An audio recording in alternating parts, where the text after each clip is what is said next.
¿Quién es Robert Sone? Quizá me defino como un libre pensador, contemplador de la naturaleza, defensor de la fauna, contemplador del arte, de los espíritus libres, de la justicia, de la verdad. Creo que es importante, o así lo he visto siempre importante, que la felicidad humana radica precisamente en ese anhelo de encontrarse a sí mismo a través de sus sentimientos más profundos y de ese amor a la vida, de ese aprecio por la vida en todas sus manifestaciones, en la misma vida humana, los animales, las plantas, el mundo en sí.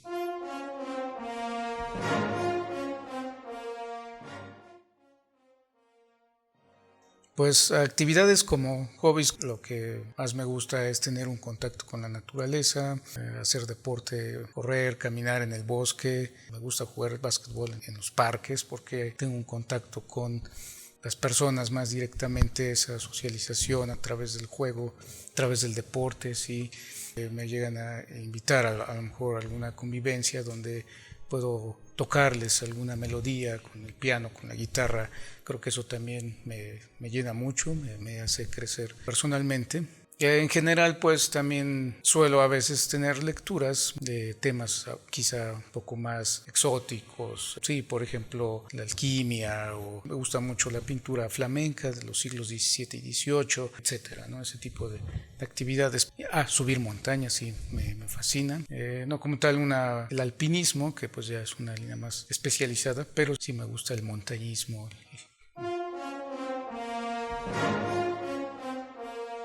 ¿Qué es lo que me motivó para llegar a ser lo que soy en este momento? Es complicado explicarlo porque a veces uno piensa que, por ejemplo, en la escuela, en la secundaria, en el bachillerato, que tiene uno pues ya un camino prediseñado para llegar a ser, o lo que a veces inculcan en algunas familias, ¿no? Que vas a llegar a ser en la vida.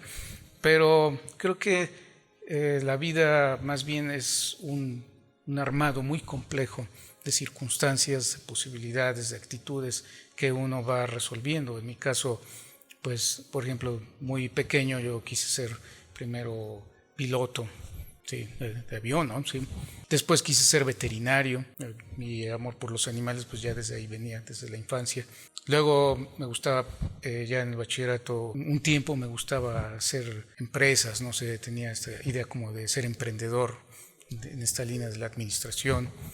Pero bueno, diversas vivencias y diversas instituciones en las que estuve, porque no estuve en una sola, como que era muy inquieto, me llevó a empezar sin pensarlo, empezar a escribir mis anécdotas, mis vivencias, quizá no como un diario, pero sí ya con un sentido de relato de lo que me sucedía y de lo que me pasaba. También algo de lo que empecé a trabajar ya desde esa edad en el bachillerato fue la poesía.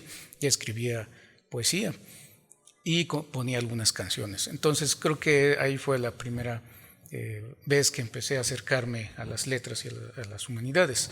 Sin embargo, tuve también inspiración de dos profesores, uno filósofo y otro historiador y sociólogo, que me inspiraron, ¿sí? Me acercaron a esa línea en la cual pues, yo tenía muchísima curiosidad, y por mi cuenta, aunque mi bachillerato no tenía nada que ver con las humanidades, por mi cuenta empecé a estudiar de forma autodidacta muchísimos temas de humanidades, de historia, literatura, filosofía, hasta que justo en esa etapa pues quise también continuar con la música y ser pianista, concertista. Sin embargo, por diversas vicisitudes, no logré matricularme en el Conservatorio Nacional en ese momento, y pues como que la línea literaria fue creciendo un poco más.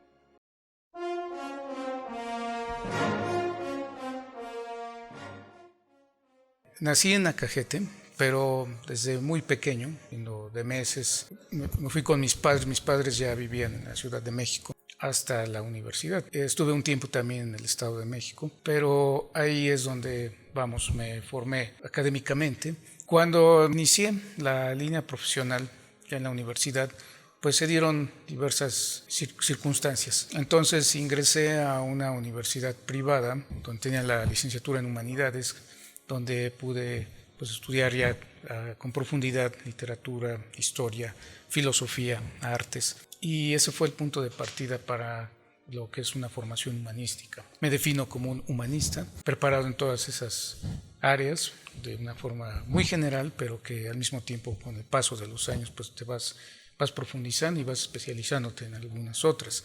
Sin embargo, no dejé la parte artística. También en aquel entonces gané una beca para estudiar piano y composición en una escuela que era el Centro de Enseñanza Artística Alicia Urreta, de una alumna de Alicia Urreta, la compositora mexicana. A través de esa beca pues también seguí mis estudios de piano y composición hasta llegar algún momento después al Conservatorio Nacional, y al mismo tiempo pues me estaba formando en teatro, en dramaturgia y en otras disciplinas artísticas. Posteriormente, bueno, ya graduado, pues comencé a tener que esa línea o ese compromiso más de desarrollar las letras, las artes, a través de mi carrera, de la licenciatura en Humanidades.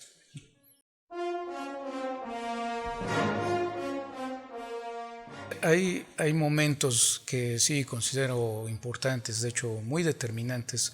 Por ejemplo, en cuanto a lo profesional, mientras estaba casi a la mitad de la licenciatura, pues tuve la fortuna de conocer que era el dueño de la universidad, bueno, de la institución, Jack Christian Victor del Monte Schweitzer, holandés, radicado en México, empresario, también fue artista, fue tenor. Entonces tuve la fortuna de conocerlo, me hizo ver la vida no solo personal, sino la vida cultural, social, artística de México desde otro punto de vista, una apreciación, un valor que tenía por las artes, específicamente también por el conocimiento de la arqueología y de las civilizaciones prehispánicas. Eso fue algo que me inspiró, y de hecho conocerlo a él también me llenó de un compromiso de realmente desarrollar la profesión de las humanidades, porque pues tal pareciera que los humanistas ya somos una especie en extinción, cada vez hay menos humanistas, cada vez hay menos universidades que ofrecen tan solo la licenciatura en humanidades. Aquí en el país habrá como 4 o 5 universidades solamente. Entonces cada vez es más difícil trabajar estas áreas porque no es un área valorada en muchos sentidos. Él entonces me comentaba que pues era una gran responsabilidad y un gran compromiso trabajar por la cultura, por la investigación, por las artes en un país donde no se tiene una valoración como debiera ser de esta línea. Lamentablemente él pues después falleció y me contactaron sus allegados familiares y se le hizo un aniversario luctuoso donde me propusieron que creara un libro, una historia, un cuento. Algo que sí me impactó mucho también fue el haber estado en La Habana. Tuve la oportunidad de participar en un congreso internacional, un coloquio de estética y arte, y pude conocer un poco más la vida en un país socialista, en un país que también tiene sus problemas, sus adversidades, y sobre todo la vida cultural de un país como es Cuba. Lo mismo que también en mi viaje a España, en Madrid, en Extremadura, pues tuve también la oportunidad de conocer otros esquemas, otras perspectivas de vida, de filosofía, de cultura, y vaya que nosotros pues de alguna manera tenemos una gran influencia de esa región por la colonización castellana, Extremadura. Entonces tuve la oportunidad de poder reflexionar respecto a nuestras raíces y nuestros orígenes. Sí.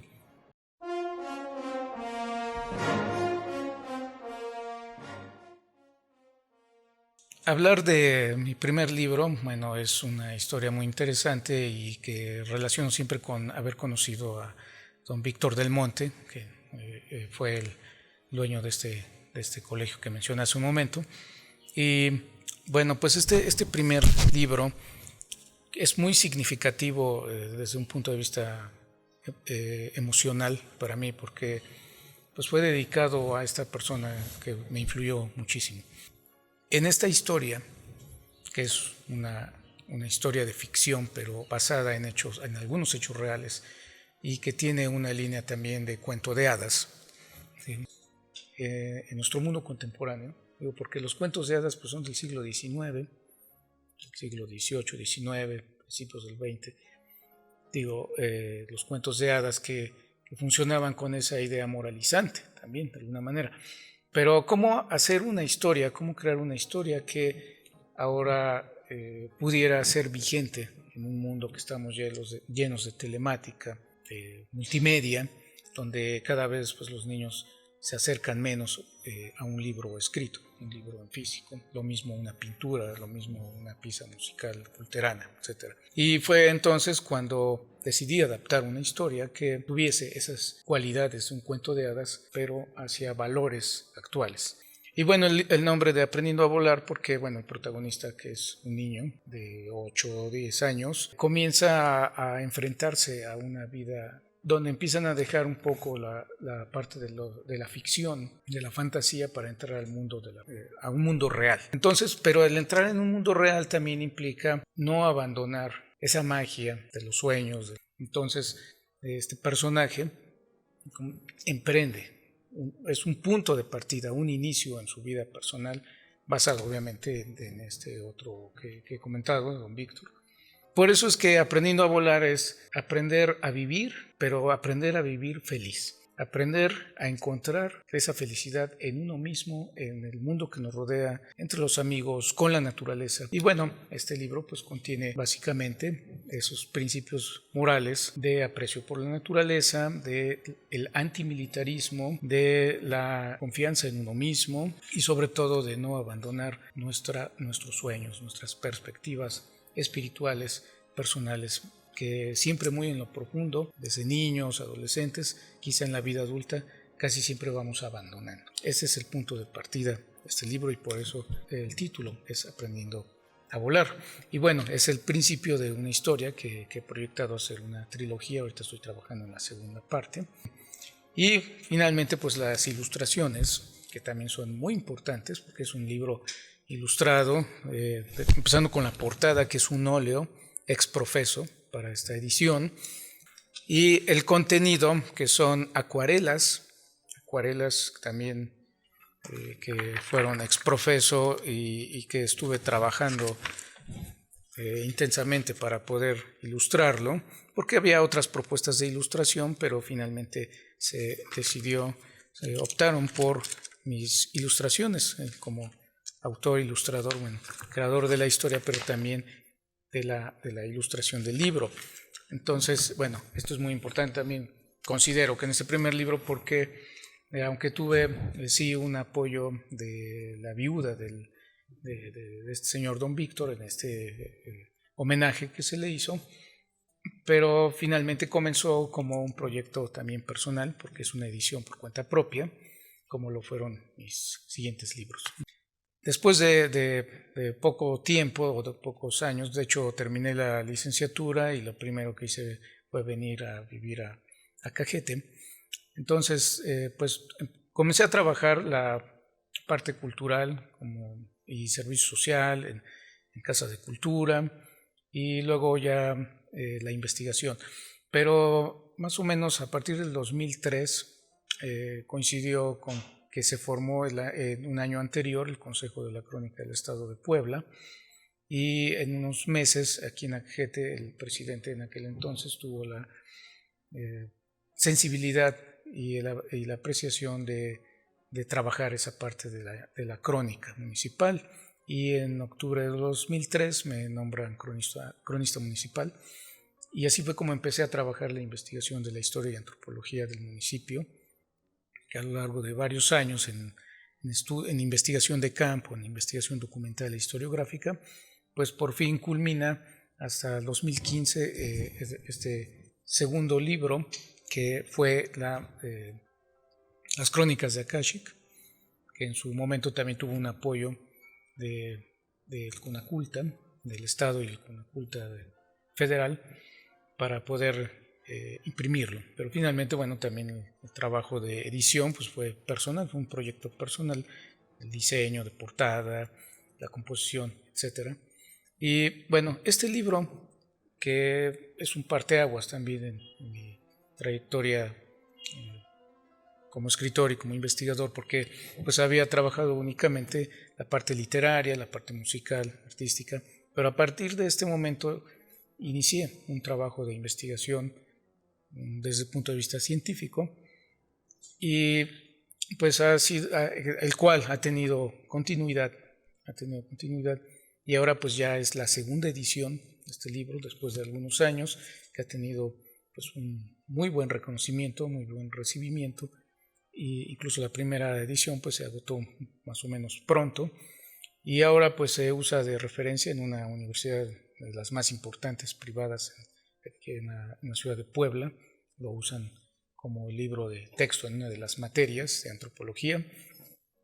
De este libro también ha llegado pues, a otros países porque pues, contiene datos de la historia, de la microhistoria de la región, sobre todo en la etapa colonial, y también porque se ha manejado o se ha intentado manejar como un libro de texto dentro del municipio. Hasta ahorita no se ha consolidado esta idea, este proyecto, pero contiene una información valiosísima para poder conocer el municipio en todos los sentidos, principalmente histórico, geográfico, antropológico. Luego de la edición de las Crónicas de Akashic, pues tenía ya en puerta una serie de trabajos de poesía que, como he comentado, ya desde la universidad había estado compilando, pero que no había sido posible editarlos. Esta antología compendia mis primeros trabajos poéticos, no todos, pero la mayoría, sobre todo dos poemarios que tienen que ver con el estado emocional y el estado natural biológico de la vida. ¿Sí? Uno se llama Halo de invierno y el otro es Arcoíris de estío. Pero bueno, la temática general es cánticos o cantos de amor, de como la poesía cortesana, de alguna manera. Poesía que está en un estilo barroquista, que de hecho igual se ha estado perdiendo, o más bien se ha perdido el estilo barroquista en nuestra literatura contemporánea. Es el más elaborado, el más prolífico, ¿sí? Y que representa la belleza de nuestra lengua castellana, ¿sí? No solo en México, en todo el mundo, y a través de muchos contextos históricos.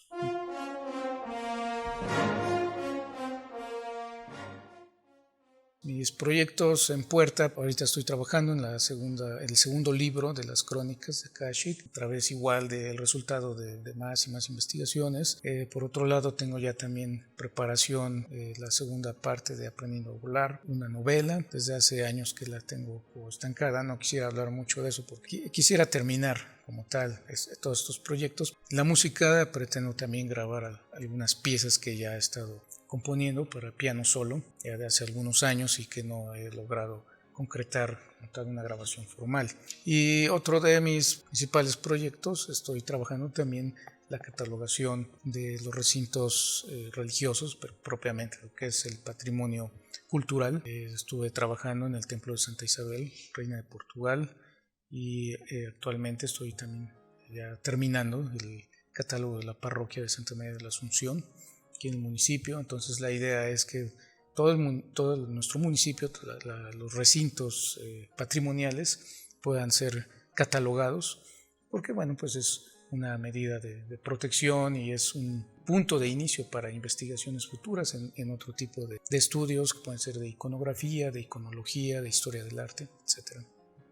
Yo espero que a partir de estas emisiones, de estas cápsulas, se pueda tener una apreciación hacia el interés de nuestras raíces, de nuestra historia dentro del municipio, porque bueno, vamos a enfocarnos a lo que es la historia y antropología del municipio, poder ir limpiando a veces de mitos, creencias, desinformación o información equivocada que tenemos respecto a nuestra historia, y al mismo tiempo pues incentivar la lectura y obviamente la apreciación por también el patrimonio cultural, el patrimonio natural, ¿sí? Proveer un acercamiento a la valoración, primero al conocimiento y luego a la valoración de nuestro patrimonio cultural, artístico, histórico, para una mejor preservación, pero al mismo tiempo también para que las personas, por ejemplo, instituciones, autoridades, tengan la iniciativa de atender diversas problemáticas, principalmente de la conservación y de prevención de daños a los recintos y el patrimonio, ¿sí? Además del patrimonio intangible, que son nuestras tradiciones, las costumbres, que año con año se vienen practicando y que aunque se van modificando, porque es algo muy natural, muy normal, pero que no se pierdan. Pues bien, les invito a seguir con estas cápsulas que vamos a estar transmitiendo de manera periódica para poder tener toda esta información muy valiosa, fundamental en el conocimiento de nuestro municipio.